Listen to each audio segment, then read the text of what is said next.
हस्तिनापुर नरेश धृतराष्ट्र जन्म से अंधे थे। इस कारण वह ज्येष्ठ पुत्र होते हुए भी राजा बनने योग्य नहीं थे। परंतु राजा पांडु एक गंभीर बीमारी का शिकार हो जाने की वजह से वन प्रस्थान कर गए थे और एक राज्य का सिंहासन रिक्त नहीं रखा जा सकता था।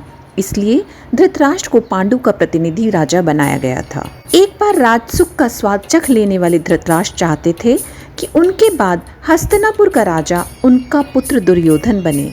इसी लालसा में उन्होंने न्याय और अन्याय में तर्क करना छोड़ दिया और अपने पुत्र की हर एक ज्यादती को वह अनदेखा करके पांडु पुत्रों से पग पग पर अन्याय करते गए। दुर्योधन ने भी पांडवों के लिए अपने हृदय में घृणा ही पाल रखी थी। भीम को जहर देकर नदी में डुबोना, लाक्षागृह में आग लगाकर पांडु पुत्रों और कुंती को जिंदा जला देने का षड्यंत्र, द्रौपदी चीरहरण, द्यूत क्रीड़ा में कपट करके पांडवों को वनवास भेजना और न जाने ऐसे कई षड्यंत्र से उसने पांडवों का अनिष्ट करने की चेष्टा की थी। अंत में जब उनके पाप का घड़ा भर गया तब धर्म युद्ध हुआ और उस महायुद्ध में लालची धृतराष्ट्र के 100 पुत्र मृत्यु को प्राप्त हुए। अपनी लालसा की वेदी पर अपने समस्त पुत्रों की बलि चढ़ा देने वाले धृतराष्ट्र ने युद्ध समाप्ति के बाद भी भीमसेन को अपनी भुजाओं में जकड़कर मार डालने का प्रयास किया था, लेकिन अंत में शर्मिंदा हो और हार स्वीकार कर